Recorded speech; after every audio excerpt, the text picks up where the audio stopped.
Together with all of you, we will make America powerful again. We will make America healthy again. We will make America strong again. We will make America safe again.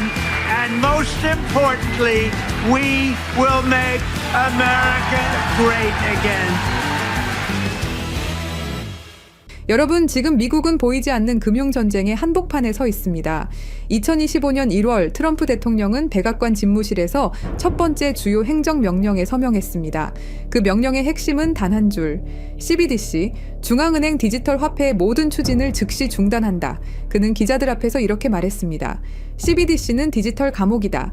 정부가 국민의 지갑을 통제하는 순간 자유는 끝난다. 나는 절대 그런 사회를 허용하지 않겠다. 이 발언은 단순한 정치적 수사가 아니었습니다. 트럼프 행정부는 곧바로 CBDC 연구팀 해산, 예산 전면 삭감, 연준내 관련 부서 폐지라는 후속 조치까지 단행했습니다. CBDC의 불씨를 아예 꺼버린 겁니다. 하지만 거기서 끝나지 않았습니다. 2025년 7월 워싱턴 DC 의회 의사당, 이른바 크립토 위크가 열렸습니다. 불과 며칠 동안 미국 금융사에 남을 3가지 법안이 잇따라 통과됩니다. 첫째, 제니어스 액트. 이 법은 달러 기반 스테이블 코인을 제도권으로 공식 인정했습니다. 발행사는 반드시 100% 준비금을 보유해야 하고 발행된 달러는 미국 국채와 현금 자산으로만 뒷받침해야 합니다. 다시 말해 스테이블 코인이 사실상 미국 달러의 새로운 디지털 버전으로 격상된 겁니다. 둘째, Clarity Act. SEC와 CFTC가 서로 다른 기준으로 코인을 규제하며 혼란을 일으켰던 문제를 바로잡았습니다. 증권은 SEC가, 상품은 CFTC가 규제하는 명확한 구도를 만들어 암호화폐 시장에 역사적인 규제 확실성을 제공한 겁니다. 셋째, Anti-CBDC Act. CBDC 연구를 금지하는 수준이 아니라 연방 차원에서 CBDC 개발 자체를 불법화시켰습니다. 세계 최초로 CBDC 금지법을 만든 나라가 된 겁니다. 이 세 법안이 동시에 통과되면서 트럼프 행정부는 분명한 메시지를 남겼습니다. 미국은 CBDC를 거부하고 달러 기반 스테이블 코인을 새로운 글로벌 표준으로 삼겠다. 여기서 중요한 질문이 생깁니다. 그렇다면 이 거대한 흐름 속에서 누가 핵심적인 역할을 맡게 될까요? 바로 리플입니다. 리플은 불과 몇 년 전까지만 해도 중앙은행과 손잡고 CBDC 파일럿 프로젝트를 추진했습니다. 그러나 2025년 들어 상황은 급변했습니다. 리플은 홈페이지에서 CBDC 파트너십을 전부 삭제했고 대신 자체 스테이블 코인 출시를 공식 발표했습니다. 이 방향 전환은 우연일까요? 아니면 트럼프 정부의 정책과 보조를 맞춘 전략적 움직임일까요? 그 힌트는 백악관에서 직접 나왔습니다. 2025년 3월 트럼프 대통령은 기자회견에서 이렇게 언급했습니다. 미국은 디지털 금융의 리더가 될 것이다. 그리고 그 과정에서 XRP는 중요한 역할을 맡게 될 것이다. 대통령이 특정 암호화폐를 직접 지목하는 일은 매우 드뭅니다. 하지만 트럼프는 공개적으로 XRP를 전략적 자산으로 규정했습니다. 그리고 8월 또 하나의 사건이 터집니다. SEC가 XRP를 유틸리티 토큰으로 공식 규정한 겁니다. 3년 넘게 이어진 소송 공방은 사실상 종결 수순에 들어갔고 리플은 규제 리스크에서 벗어났습니다. 이 소식에 글로벌 금융사들이 움직이기 시작했습니다. 스페인의 산탄데르 은행, 일본의 SBI 그룹, 그리고 미국의 아메리칸 익스프레스까지 대형 금융기관들이 리플의 ODL 서비스를 채택하며 XRP 기반 국제 결제 네트워크를 가속화하고 있습니다. 이제 XRP는 단순한 암호화폐가 아닙니다. 트럼프 행정부의 정책, 글로벌 은행의 채택, 규제 확실성까지 얻으며 사실상 스테이블 코인 시대를 떠받칠 핵심 인프라가 되어가고 있는 겁니다. 하지만 여기서 우리는 더 근본적인 질문을 던져야 합니다. 리플은 정말 자유를 위한 기술일까요? 아니면 오래전부터 딥스테이트가 설계한 시스템의 일부일까요? 지금부터 여러분께 말씀드릴 이야기는 조금은 불편한 이야기일 수 있습니다. 하지만 이 정보를 알고 있는 사람과 모르는 사람은 앞으로 전혀 다른 길을 걸을 것이라고 생각합니다. 2011년 당시 암호화폐 시장을 잠깐 떠올려 보겠습니다. 비트코인은 세상에 막 알려지기 시작했지만 그 생태계는 아직 미숙했습니다. 거래는 느렸고 수수료는 비쌌으며 채굴 난이도는 급격히 오르고 있었죠. 당시 마운트 곡스를 세웠던 개발자 제드 맥케일럽은 누구보다 이 문제를 잘 알고 있었습니다. 이 방식으로는 결국 한계에 부딪히고 말 거다. 채굴 없는 더 빠른 시스템이 필요하다라고 말이죠. 그때 제드 곁에 합류한 인물이 있습니다. 바로 천재 개발자 아서 브리토입니다. 브리토는 합의 알고리즘에 매달리며 제드와 함께 전혀 다른 방식의 디지털 화폐 시스템을 설계하기 시작했죠. 여기에 아서 브리토의 적극 추천으로 또 한 명의 인물이 리플 개발에 참여합니다. 지금 리플의 기술 개발 총괄 데이비드 슈워츠죠. 그는 NSA 계약 엔지니어 출신으로 암호학과 보안 분야의 전문가였습니다. 슈워츠가 합류하면서 그들의 설계는 급격히 구체화됩니다. 이들은 마치 비밀 연구팀처럼 숨어서 새로운 금융 네트워크의 원형을 만들어갔습니다. 훗날 세상이 XRP 레저라 부르게 될 그 시스템이 바로 이때 태동한 것입니다. 하지만 문제는 분명했습니다. 뛰어난 기술만으로는 세상을 바꿀 수 없다는 것. 은행, 규제, 그리고 거대한 자본을 뚫을 수 있는 비즈니스 두뇌가 필요했죠. 여기서 크리스 라센이 등장합니다.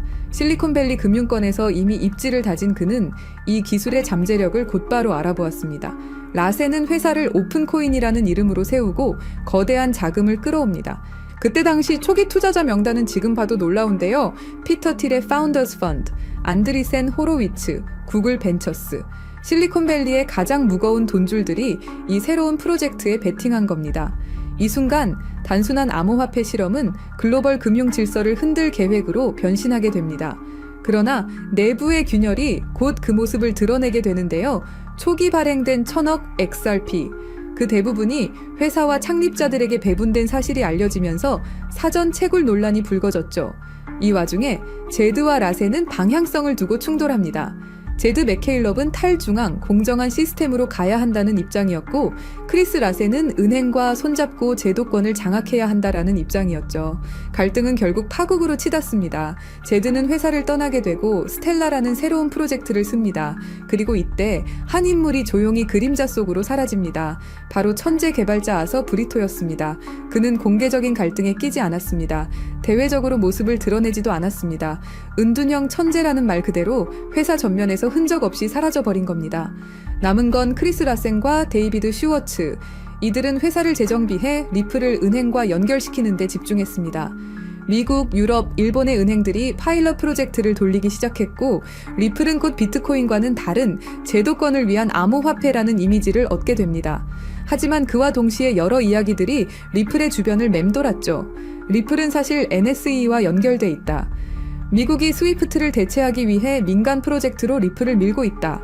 트럼프 캠프와도 로비를 시도했다. 사실 여부는 확인되지 않았지만 리플이 너무 일찍부터 글로벌 은행망과 연결된 건 부정할 수 없는 사실이었습니다. 그러던 중 2020년 드디어 미국 증권거래위원회 SEC가 칼을 빼듭니다. XRP는 미등록 증권이다. 리플은 소송에 휘말리며 벼랑 끝으로 몰립니다. 코인베이스를 비롯한 주요 거래소들이 XRP를 상장 폐지했고 가격은 폭락했습니다. 투자자들은 공포에 휩싸였죠. 그러나 리플은 끝내 버텼습니다. 2023년 법원은 중요한 판결을 내립니다. XRP 자체는 증권이 아니다. 리플은 이 판결을 통해 다시 숨을 돌리게 됩니다. SEC와의 전쟁을 마무리한 리플은 곧 새로운 전략을 내놓습니다. 스테이블 코인 RLUSD, 실물자산 토큰화 RWA. 이제 리플은 단순 송금을 넘어 부동산, 국채, 머니마켓 펀드까지 블록체인 위에 올리는 금융 인프라 기업으로 성장하기 시작했습니다. 그리고 바로 여기서 다시 한번 한 이름이 등장합니다. 아서 브리토. 오랫동안 그림자 속에서 자취를 감췄던 그가 이제 다시 XRP 레저 개발에 조용히 참여하며 리플이 그리는 새로운 금융세계의 설계도에 합류한 겁니다. 리플의 이야기는 단순한 암호화폐의 역사가 아닙니다. 제드가 씨앗을 뿌리고 브리토와 슈워츠가 기술을 완성하며 라센이 세상에 드러내고 수많은 갈등과 음모론 그리고 SEC와의 전쟁까지 겪어낸 스토리가 있는 기업이죠. 그리고 지금 사라졌던 창립자 아서 브리토가 다시 돌아왔습니다. 7년 만에 다시 돌아온 이유는 무엇 때문일까요? 2011년 세상에 공개된 리플의 백서, 그 백서를 쓴 인물 바로 아서 브리토입니다. 대부분의 사람들은 그를 그냥 리플 창시자 혹은 뛰어난 개발자쯤으로만 알고 있죠. 하지만 그의 진짜 정체를 알게 되면 아마 소름이 끼칠지도 모릅니다. 아서 브리토는 철저히 베일에 쌓인 인물입니다. 리플의 공동 창립자이자 핵심 개발자였지만 그의 얼굴을 본 사람조차 거의 없습니다. 지금도 연락이 닿는 건 극소수 리플의 초기 개발팀 정도라고 알려져 있죠. 그런데 여기서부터 이야기는 이상하게 흘러갑니다. 브리톤은 과거 미국 국방부 산하 첨단기술연구소인 다르파와 협력했고 심지어 NSA, 미국 국가안보국의 자문위원으로도 활동한 경력이 있다는 겁니다. 그리고 놀라운 건 현재 리플의 최고 기술 책임자이자 수석 개발자인 데이비드 슈워츠 역시 바로 NSA 출신입니다. NSA가 어떤 곳인가요? 2013년 내부 고발자 에드워드 스노든이 세상에 폭로한 그 이름, 미국 전역을 대상으로 불법 감청과 감시를 벌이던 그야말로 딥스테이트의 핵심 정보기관으로 지목된 바로 그 조직입니다. 여기서 우리가 주목해야 할 건 이건 더 이상 단순한 개발자의 경력이 아니라는 겁니다. 브리토와 슈워츠는 딥스테이트와 암호화폐를 연결짓는 결정적 인물일 수 있다는 거죠. 그리고 가장 수상한 대목, 아서 브리토는 리플 백서를 발표한 직후 갑자기 세상에서 사라졌습니다. 완전히 말 그대로 증발해버린 겁니다. 왜일까요? 답은 의외로 간단할 수 있습니다. 임무 완료. 시스템은 구축됐고 그의 자리를 대체할 사람, NSA 출신 데이비드 슈워츠도 남겨두었습니다. 그 후 리플은 진심으로 혁신을 추구하기 시작했습니다. 직원들은 진짜로 금융 시스템을 바꿀 수 있다고 믿었고 투자자들도 이 기술의 가능성에 매료됐죠. 그리고 그게 바로 딥스테이트의 진짜 계획이었습니다. 가짜 열정은 금방 들통납니다. 하지만 진짜 열정으로 만든 기술은 완벽한 도구가 됩니다. 의심할 수 없게 되니까요. 리플이 성공할수록, 더 많은 은행들이 채택할수록, 더 많은 사람들이 신뢰할수록 그들의 계획은 조용히 그러나 치밀하게 완성되어 가고 있었던 겁니다.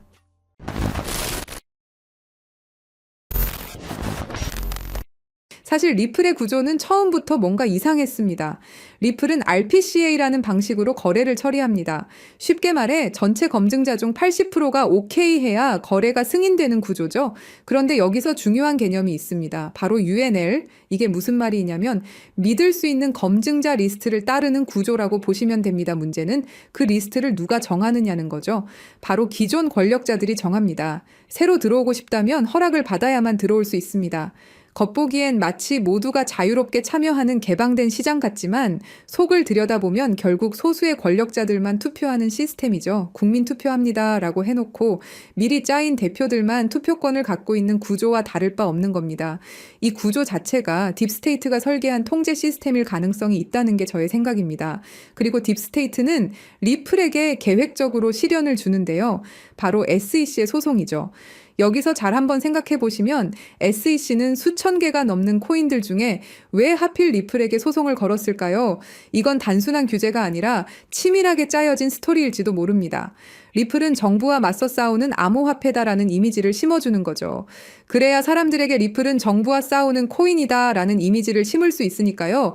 그리고 여러분도 아시다시피 리플의 승리로 인해서 정부를 이긴 영웅처럼 포장되죠. 그렇다면 딥스테이트는 이 모든 시나리오를 어떤 힘이 있길래 가능하게 할 수 있었던 걸까요?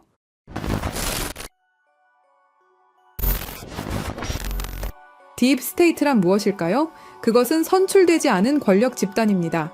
정부 안에 또 다른 정부가 숨어 있는 것이죠.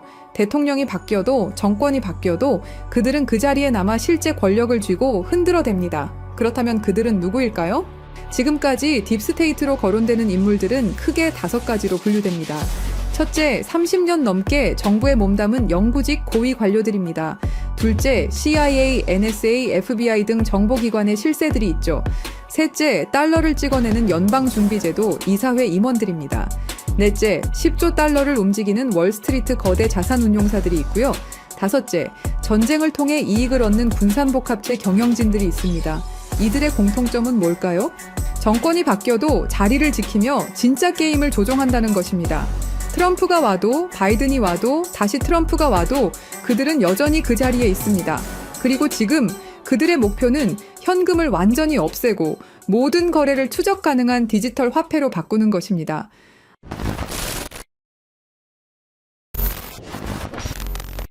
딥스테이트의 궁극적 목표는 현금을 완전히 없애고 모든 거래를 통제 가능한 디지털 화폐로 바꾸는 것입니다. 바로 CBDC 말이죠. CBDC가 왜 무서운지 설명드리자면 이건 단순한 디지털 화폐가 아닙니다. 디지털 감옥이라는 표현이 정확하죠. 모든 거래가 실시간으로 추적되고 정부가 마음대로 통제할 수 있습니다. 가장 무서운 건 프로그래머블 머니 기능입니다. 정부가 우리 돈에 직접 규칙을 심을 수 있다는 뜻인데요. 한국은행에서 실제로 공개한 예시를 보시면 CBDC를 사용할 경우 자녀 용돈 10만 원 중 2만 원은 오락비, 3만 원은 식비, 5만 원은 도서비로만 사용 가능하게 설정할 수 있다고 설명하죠. 예시는 부모가 자식에게 하는 거라고 하지만 이걸 국가와 국민으로 바꿔보면 어떨까요? 정부가 우리의 돈 사용처를 직접 정할 수도 있다라는 거죠. 일본 제품 사지 마라, 특정 지역에서만 써라, 3개월 후에는 자동으로 없어진다 같은 기능이 가능하다라는 겁니다. 상상만 해도 끔찍하죠. 그런데 이게 이미 현실이 된 곳이 있습니다. 바로 중국이죠. 중국의 사회 신용 시스템은 10억 대의 CCTV로 실시간 감시하면서 구매 내역 하나하나로 점수를 매깁니다. 담배 사면 감점, 기저귀 사면 가점, 점수가 낮으면 기차표도 살 수 없죠. 실제로 2020년까지 490만 명이 항공여행 금지, 165만 명이 기차여행 금지를 당했습니다. CBDC가 도입된다면 이런 일이 전 세계로 확산될 것이 분명하고요. 그렇게 된다면 모든 거래 실시간 추적, 언제든 계좌 동결 가능, 사용처를 정부가 제한, 돈의 유통기한 설정, 개인 신용점수에 따른 차별이 가능해지게 됩니다. 이게 딥스테이트가 100년 동안 꿈꿔온 완전 통제 사회죠.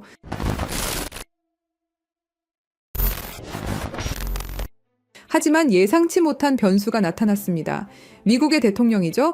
도널드 트럼프는 공식 석상에서 딥스테이트를 자신과 미국을 방해하는 정부 내 숨은 권력 집단이라고 규정해버립니다.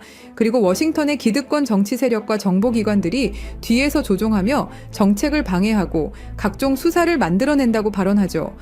트럼프는 이 딥스테이트를 미국의 적이라 말했고 재임 중엔 이들의 기밀 접근을 차단하는 조치도 취했습니다.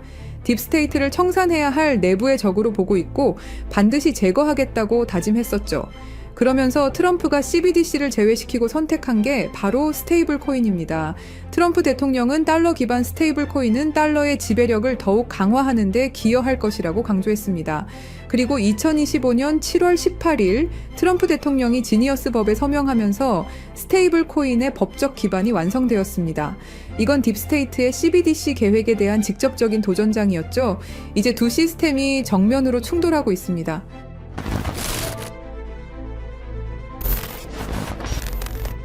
그래서 저희 팀은 지금 이 상황을 기회로 바꾸려고 합니다. 리플은 CBDC에 관련된 모든 프로젝트를 중단했고 공식 홈페이지에서 전면에 내세우던 CBDC 파트너십은 삭제됐죠. 그리고 스테이블 코인을 출시했습니다. 트럼프 정부의 반 CBDC 정책으로 인해서 딥스테이트의 계획은 당분간 조용히 때를 기다릴 것으로 예상됩니다.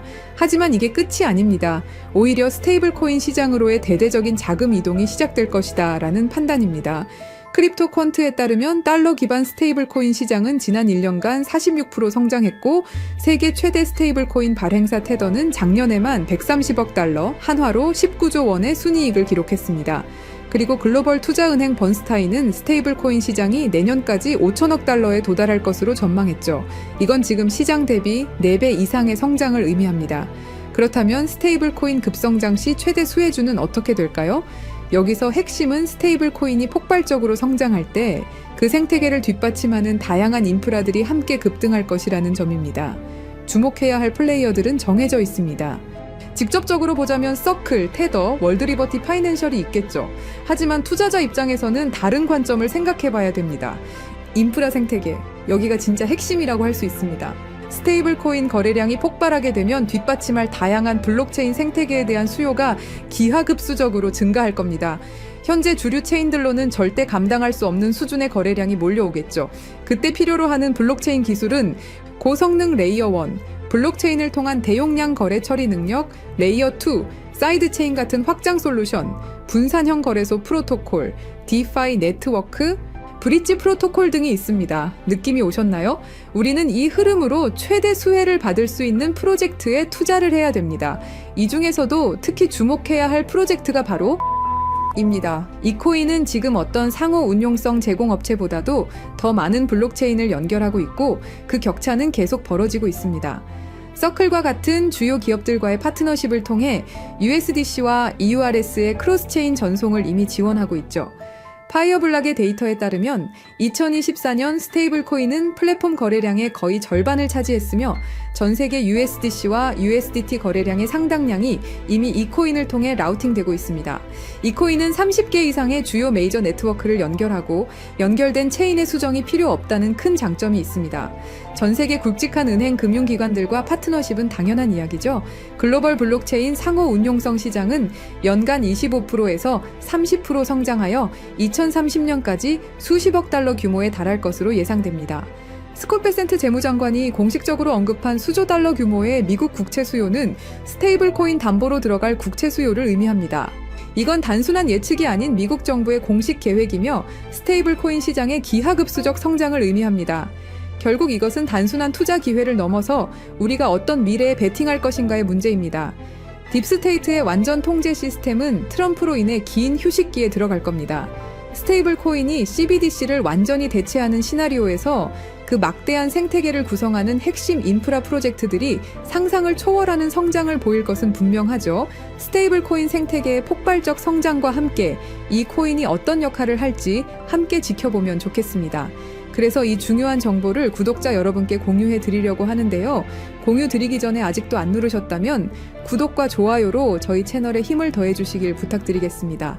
그리고 이 정보가 정말 필요하다고 느끼는 분들은 설명란에 있는 네이버 폼에 신청을 남겨주시면 확인되는 분들부터 차례대로 직접 안내드리겠습니다. CBDC는 통제사회로 가는 지름길이고 개인의 금융 자유를 제한하는 프로젝트입니다.